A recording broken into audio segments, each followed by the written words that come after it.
Hey guys, hope you've been well amongst all of the bullshit that's going on. So I'm gonna probably do like a couple more of these videos, and then I'm gonna get into interviews, and in between doing interviews and stuff, because I just want to keep traction going with momentum and putting up interesting content to me. And that's actually my focus. In between that, I think I'll work on doing small like vlogs.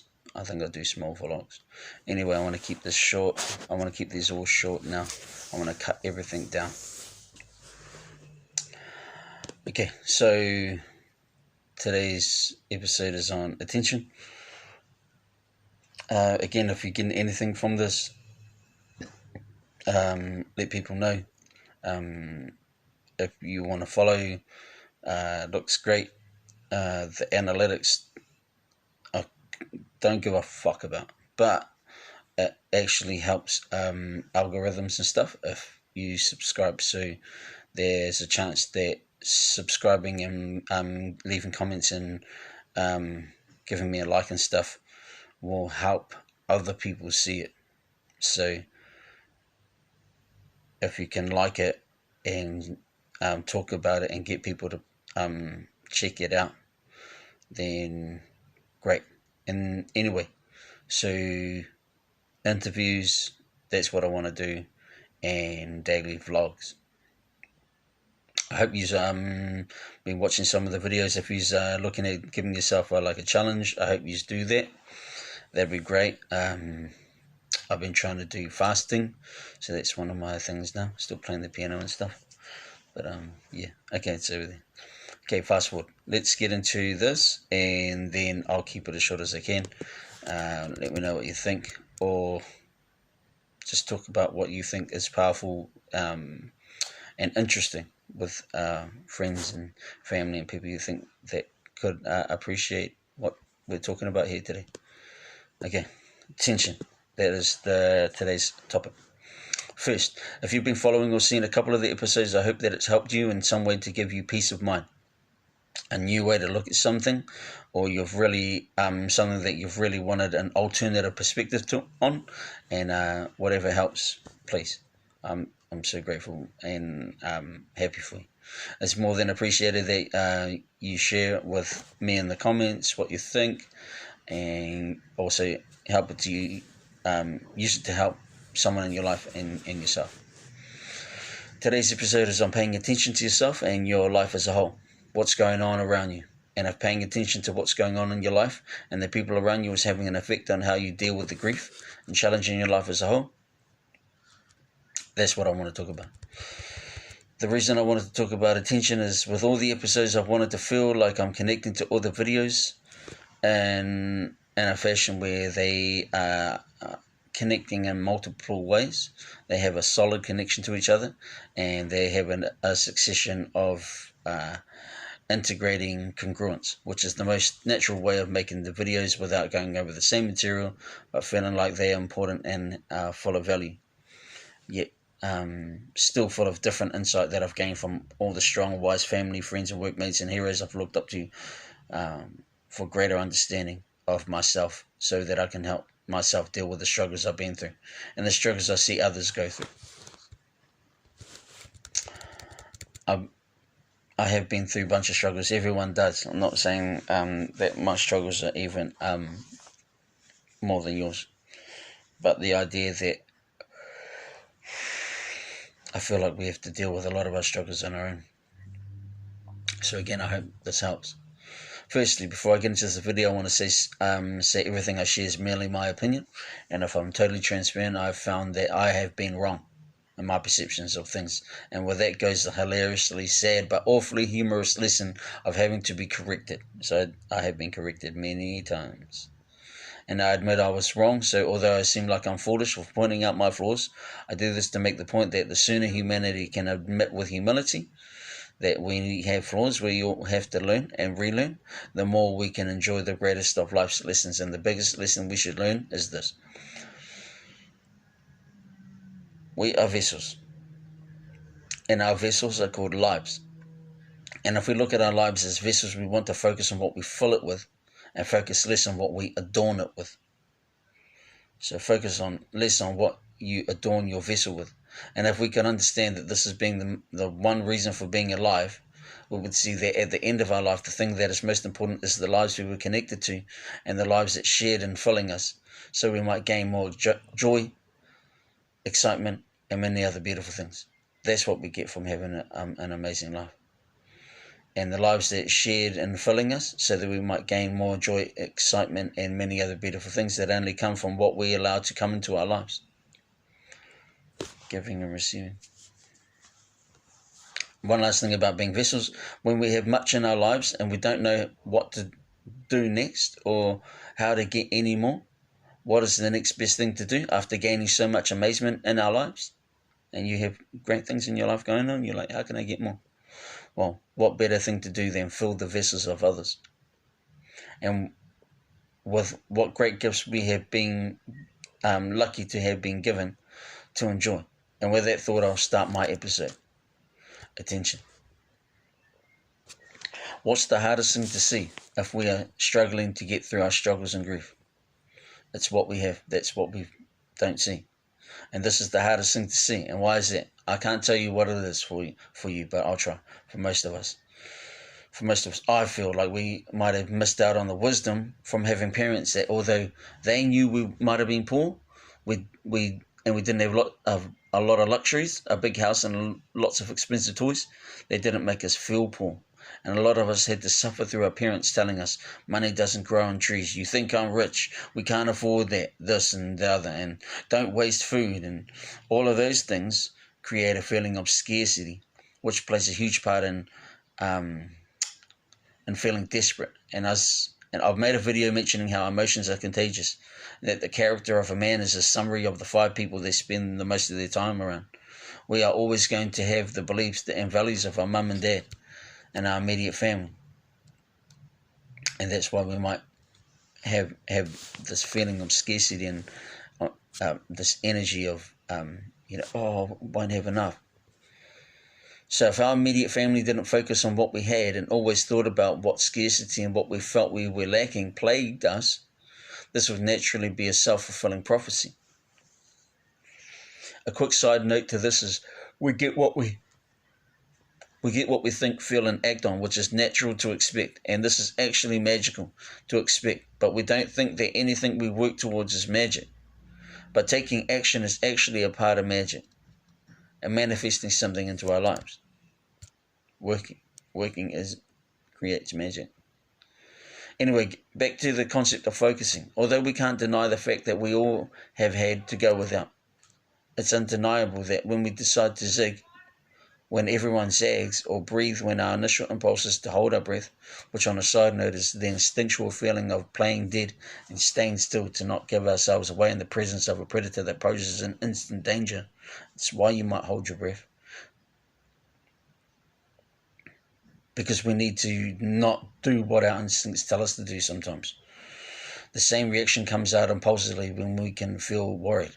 This analogy of doing something without thinking is what they call being reactive. And reactive is good, but sometimes it's not the best response. Being reactive is important to have, because if we didn't have reactions and instincts, we wouldn't survive very long in terms of in the last 1,000 years. But these reactive instincts aren't the best responses in a world where we need to have more insight, less knee-jerk responses, pay attention, assess, and make your next movements tactical and educated. Not all the first reactions are the best responses. With that being said, a lot of these analogies seem disconnected, but what I'm trying to describe is if we don't pay attention, we won't learn better ways to deal with the complex problems in our lives that seem to evolve as we do. A lot of problems we have faced have been met with reluctance and strain, but nonetheless we have succeeded in dealing with many of our problems, many of the problems that you might need discernment with, and that's what I look to break down in these videos as best as I can, without waffling or running off on too many tangents. Attention. Attention can wane when we're tired, dehydrated, or hungry. And if we have nutrition in the food we eat and water without fluoride or chlorine, we can think better. Fluoride is known to affect the pineal gland, which is described as the creative center of the brain, in my words. Being creative is key to translating new information, combining this new information with current and old information that leads to new concepts. And this is how we develop and improve on what we know, and this is ultimately what creates the future, the new ways. Without being present, we miss what is happening around us and in real time. And for new ways to develop, we must understand and have an eye for detail, as well as know what we already know. The idea that we must know the rules and then master them so that we can then break them, and in the process we can develop new rules which will emerge. A side note to rules is when old rules are understood, the realization that there was a time when the rule of thumb we know now as the commonly known rule was at one point in history not popular, and it challenged what we thought was the rule. Some rules are stupid, right? They don't make any sense. In saying that, when new rules are to be amended or rewritten, they must be fully understood, and that's what it is to master a rule. And then you have to master a rule before you can bend it or break it. My understanding is you must think at length and not change rules because it seems that something novel or interesting or cool or trendy or easy should just replace what has worked. And worked and worked and worked. And if you have to change rules, you should be able to demonstrate what you propose. As the saying goes, show us, don't tell us. The concept one eye on the micro and on the macro makes for a simplified but easy to process construct that explains if you can do both, you can see in one hand things in detail and on the other see the entire concept at the same time. Start to finish and then zoom in and then zoom out. You have to be able to zoom and at the same time. That's micro and macro. So you can see your whole plan, but you can see small components of it. Attention. That's what you have to understand if you're going to change something. You have to know the whole thing. So, you're watching the media and stuff, you're like, what's going on here? The thing is they're zooming in on something micro where they're taking our focus off the macro. And I don't want to get into the politics of it. I just think it's bullshit. Okay, so micro, macro, making changes.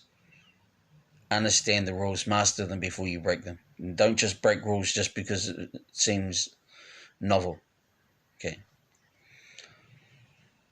See the entire concept at the same time, micro, macro. This is what I often use to describe how and why you need to understand attention in its entirety. And without it, you miss so much that should be considered when trying to process something with many moving parts like a project, a business, or making changes in your life. Your life is complicated. We need to simplify. In closing, attention is hard to manage with so many things in your life at one time, and a really modest but self-made entrepreneur called Paul J. Meyer says write things down, make lists, and he went so far as to have notepads everywhere in the house, his office, the car, even the toilet, bathroom, garage, even in his wife's purse. I might be exaggerating, but I know he put them everywhere. He had them in a Cessna, he had them at the office, everywhere.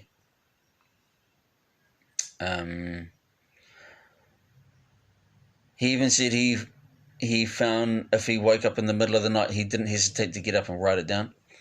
Now, the idea of getting up 3 times a night sounds extreme, but I know he stated that so you can quote me as saying, write it down now, even if it's 3 in the morning. Write it down even if you wake up way before the birds are chirping in the still of the early hours. Writing things down and then losing the list and writing it again seems silly and a waste of time, but when you get things done, you'll realize it was the best idea you could have had if you're serious about achieving more in your day. Write it down. Marcus Aurelius says, get the most out of today and even treat every night as you go to bed like the last night on earth. Now, if you wake that next day, you're now playing with extra time, like betting with house money. And everyone loves to play with house money because you can't lose. Lastly, attention to what you're doing will make you happy. If you can take your time and choose what you're doing today, even if it's small, because we have very little control of what we can control in our lives, it will be hugely gratifying to be able to find the small things that you can be in control of in your life. Because it's like 96% of the things in our lives are out of our control. And I mean, things like time never stops. We breathe and our heart works without us even having to remind it to keep going. We react to things we can't control. We can't control other people as much as we might think it's a good idea. We can't control our family and our friends. And we can't control the family that we're born into. We can't choose our friends, but we can choose who we're friends with. So yeah, remember that. The fact remains, we are better off with friends that do what they want, and if they're good friends, they will tell us what we should do and shouldn't do. Obviously, if they're good friends, they're aware of how we are, and something about good friends is that they want the best for you and don't want anything for it. So that's a great sign of a friend. That's a great trait of a great friend. If someone's on your side, you feel down, they feel down. You're feeling up, they feel up. You're having success in achieving and you're winning, they're cheerleading for you. A trait of a great friend. That's what they do. They don't want anything from you. They just want to see you do well. They support you, and when you're doing great, they're cheering for you, and when you need help, they're offering a hand or a stern talking to, which is always from the observation that we're fucking up. If I'm fucking up and my friend tells me, I want to listen to them. That's because they love you and they have you in their thoughts and wishes. Plain and simple. They are paying attention, and we pay attention to what's important. That's how people are. So to your friends, you are important. Whether you like it or not, okay? You are important to them. So like it or not, pay attention. Alright. So that was my video for today. Gotta get on to interviews after do a couple episodes. Please let people know that this is helping or this is interesting, and I will continue to do shorter videos. So yeah. Please give it a like and a share and subscribe and stuff. It will help the analytics. But you fellas have a great day. Do great work.